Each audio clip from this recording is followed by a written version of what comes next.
Good evening and welcome to Nashville. I'm Alan Jackson. The headlines have never been bigger, the smiles have never been so broad, and a sigh of relief could be felt around the globe. President Trump put it this way.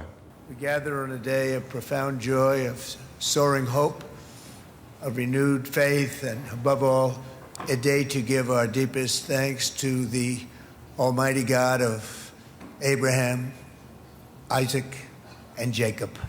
After 2 harrowing years in darkness and captivity, 20 courageous hostages are returning to the glorious embrace of their families, and it is glorious. Well, the president was speaking before the Israeli Knesset, and his words echoed around the globe.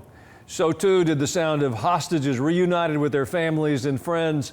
They had survived more than 700 days underground in the darkness of the Gaza tunnels. The emotion of the reunion says it all.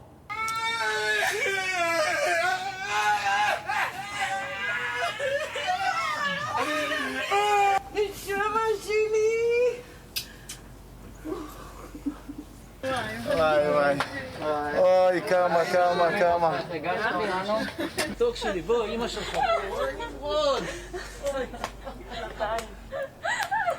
ילד גיבור שלי, ילד גיבור. You know, as the families reunited, the president soon flew off to Egypt to meet with his global partners in the peace deal. He called it a miracle. Indeed, the agreement has huge potential and it will take a lot of effort to make it work. But today is a story of the human spirit and resilience on a scale that we rarely see. Our guest tonight is a man who's lived through it all. Yair Pinto serves in the Israeli military. He's the director of operations for TBN in Israel. Welcome back, Yair. Well, Alan, it's great to be here. And indeed, I think this is the happiest day I've had in 2 years. And I'm not the only one. The entire country of Israel is filled with celebrations.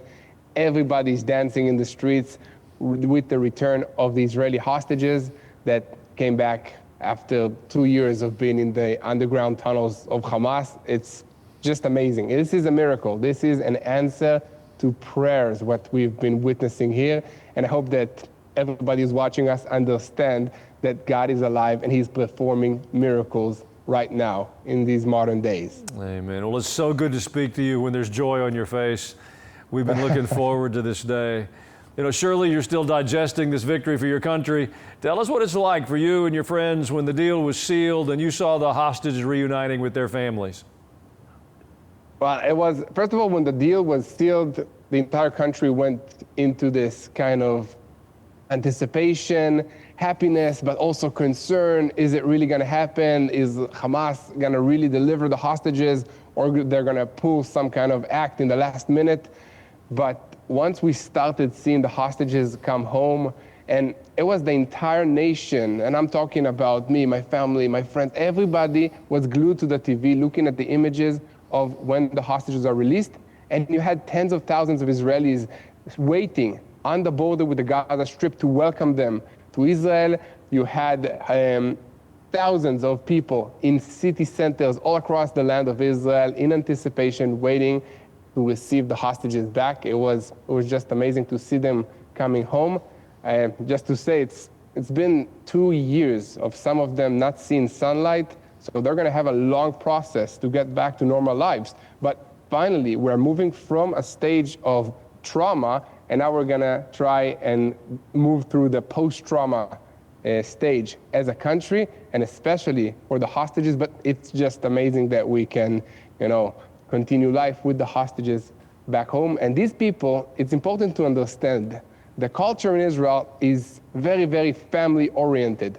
Everybody knows everybody. Like, one of the hostages, Elkanah Burkwood, his wife is working with me at Sarel Media in Jerusalem, So it's like, it's such a small community that with 2 connections, a hostage personally. So that the happiness and the celebration, it's just unimaginable to explain. And to tell you, 2 years ago, on Simchat Torah, the high holiday of Simchat Torah, which is today, I woke up at 6:30 in the morning hearing missiles over my head, and getting the call from my military unit that I need to put my boots on, my uniform on, and go and defend the country against terrorists from multiple fronts. And 2 years after that, every hostage is back. So I love it when God makes a miracle and he makes sure that we know it's him. It happened on the same day, on Simchat Torah, the day that we're celebrating the completion of reading the Torah and now starting the reading it again all across Israel. So celebration is just amplified.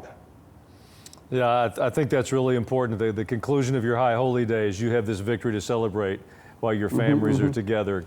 God did smile on us all.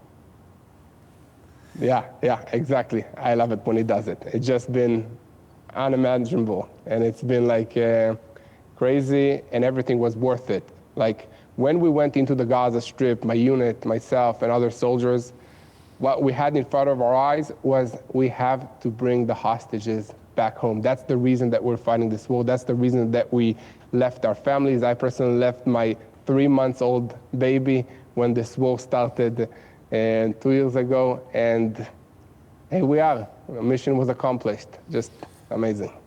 Well, you and your IDF colleagues have been fighting evil, not just for Israel, but for the whole world. Tell us what it's been like to have that weight on your shoulders and what it feels like now to win. So they are pure evil, for sure. Like I've seen it personally, being in the Gaza Strip. This terrorist organization, and it's important to remind the world that we are fighting a terrorist organization that seeks to destroy us, that seeks to destroy Israel and seeks to destroy the United States of America. They don't differentiate between the two of us. And in Gaza, they placed all their rockets, all their weapons underneath United Nations buildings, underneath hospitals, underneath schools, their command centers, their terror tunnels. This is what we had to fight with. They would prevent the civilian population, the Palestinian civilian population, from evacuating from areas that Hamas terrorists were fighting intentionally so that the death toll amongst the civilians will be higher, and then the world will blame Israel. While Israel was building humanitarian centers, safe zones, and trying to protect the civilian population of our enemies. This is who we were fighting, and this is who we are still fighting, but at least we got the hostages back now, but Hamas is not defeated yet. If we can talk about that, the images from Gaza are that Hamas is now cracking down against any kind of opposition within the Palestinian society, meaning anybody who is suspected of collaborating with Israel is being executed or arrested. And any clan that is opposed of Hamas is being dealt with violently. So this is the situation in Gaza, but I want to focus, of course, about the celebration. This is a day of joy. We have achieved an amazing victory of receiving our hostages back. Well, I know you're aware that your prime minister took a lot of heat during these 2 difficult years. Now that he's handed Israel a victory, do you think the opposition will quiet down a bit? Well, on some areas, yes. The whole country is now in a 2-day unity. Everybody is united and embraced. But the differences between the opposition and the coalition are not only related to October 7, and there will be criticism of the prime minister even after this day, but definitely the entire nation is so happy about this achievement, and most of the thanks actually goes to President Trump and not to Prime Minister Netanyahu, if you want me to be honest about this. When Jared Kushner and Steve Witkoff spoke at the Hostage Square and mentioned the Prime Minister Netanyahu's name, then there was boos in the crowd. So Israel is very complicated and divided in terms of our internal politics. But today we are united. Everybody's behind the IDF. Everybody's behind this deal. And the country is just celebrating. Tomorrow we'll talk a bit more internal politics and what's the day after and what happens when we go to the polls. Well, I think Americans understand political division. Your whole country has put an incredible effort into winning this war, and it's come at a real cost.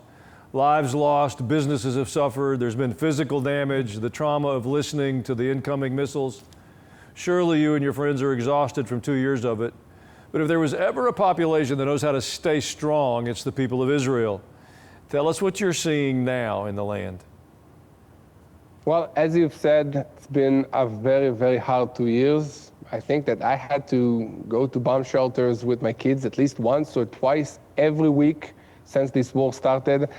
One time I went on your show from a bomb shelter in my house as the missiles were sounding above us.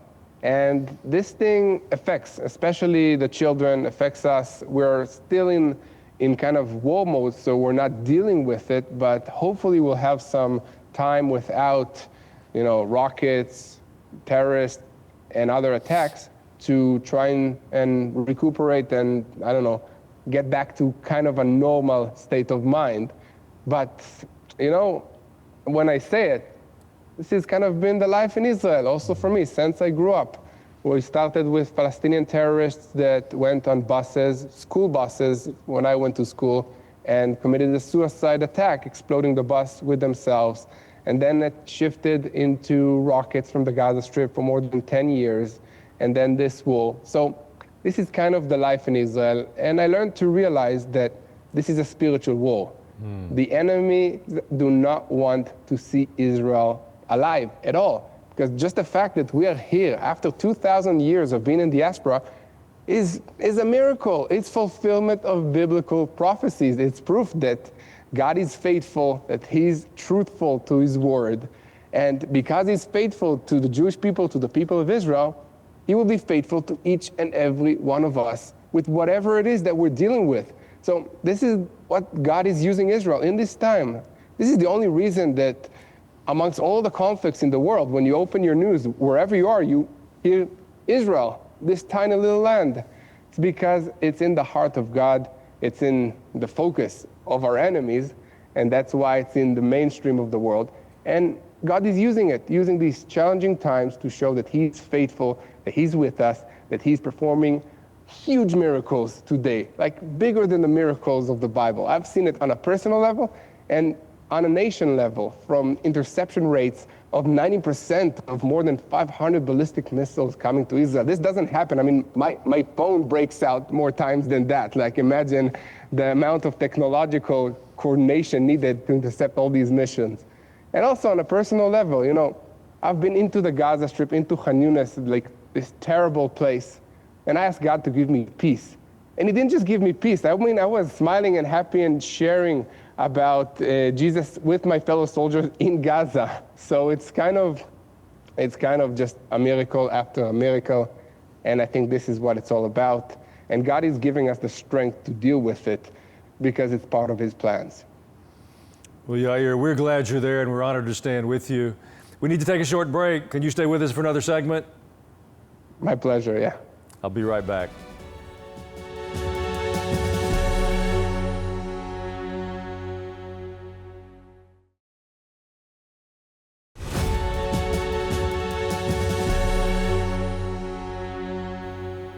We're back now with Yair Pinto. He's host of the Boots on the Ground podcast, coming to us from Israel.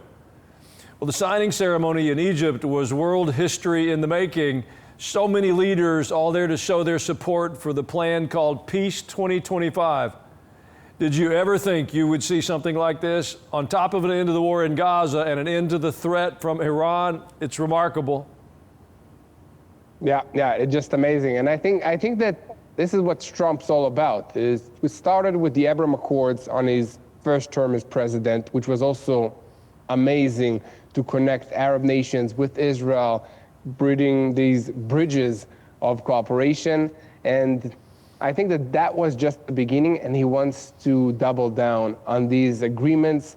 And what I'm hoping will come out of this is a cooperation agreement on a diplomatic level, not just the security level, which, by the way, Israel just revealed in the past few weeks that since 2022 already, we had a security coordination mechanism to actually coordinate all the satellites and interceptors in case of an Iranian ballistic missile attack against Israel or against one of our allies. So it took place before the security level cooperation, but now it's time, I think, to take it to the next level, and President Trump can make it happen with a big cooperation deal, maybe a few diplomatic acknowledgements and connections between Israel and our neighbors, and it would be great to visit Lebanon, not with a bulletproof vest and tanks, just as a tourist to see Beirut or to go to Syria. We'll see what happens there. It will take some time, but I think that we are on the right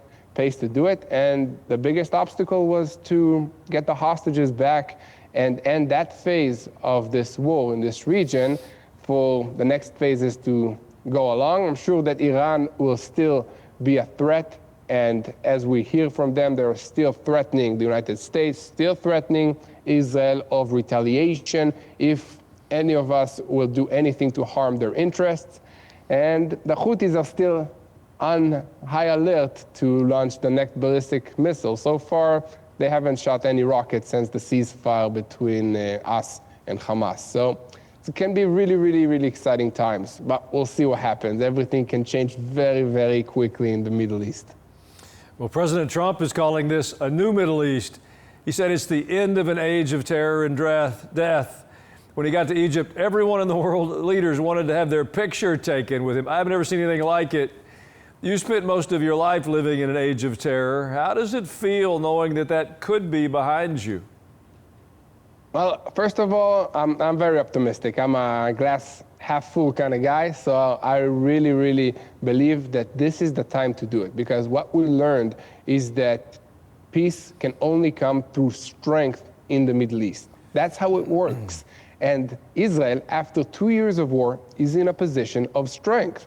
Hezbollah, the world's largest terrorist organization, was defeated. It's now shrunk to this tiny militia that the Lebanese government is trying to deal with and disarm. Syria of Assad, after 50 years of being Israel's number 1 or 2 biggest threats, has been destroyed, and now there is a new agreement there, potentially behind the talks conversation with Israel on a future deal of security.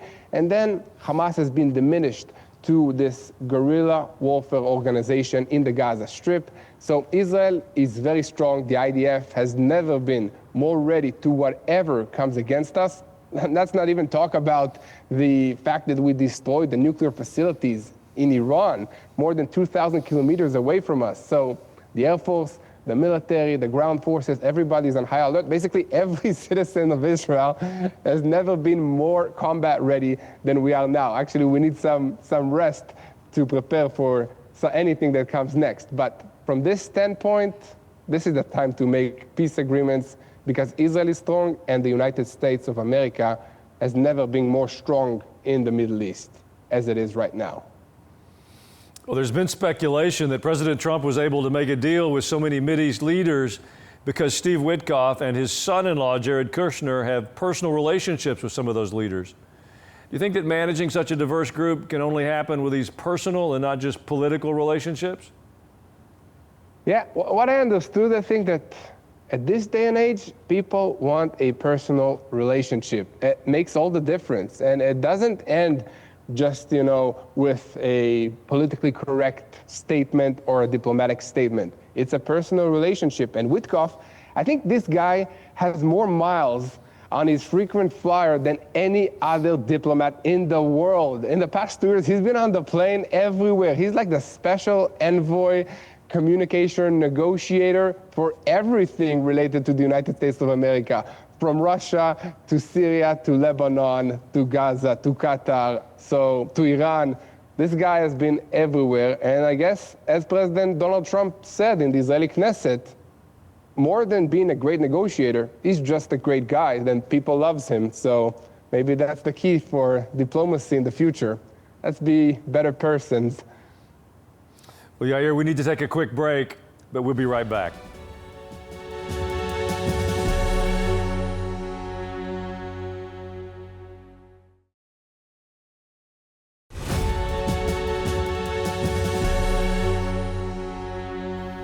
Yair, it is so good to see you smiling.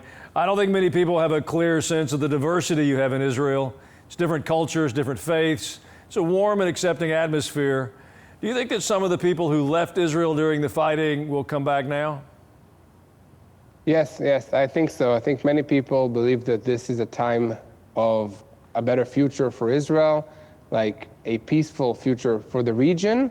And Otherwise, also from a security standpoint, Israel is safer than it's ever been in history. By the way, if any of you guys want to come visit us, this is the time. Like, most of our enemies are completely defeated. The IDF is holding the key, most strategic positions on all the borders around Israel. And I think that people will come back here to this land now after the ceasefire took place. Well, Yair Pinto, we are celebrating with you. Thank you for your time today and for all you've done to serve democracy around the world. We'll be back in just a moment with a final note.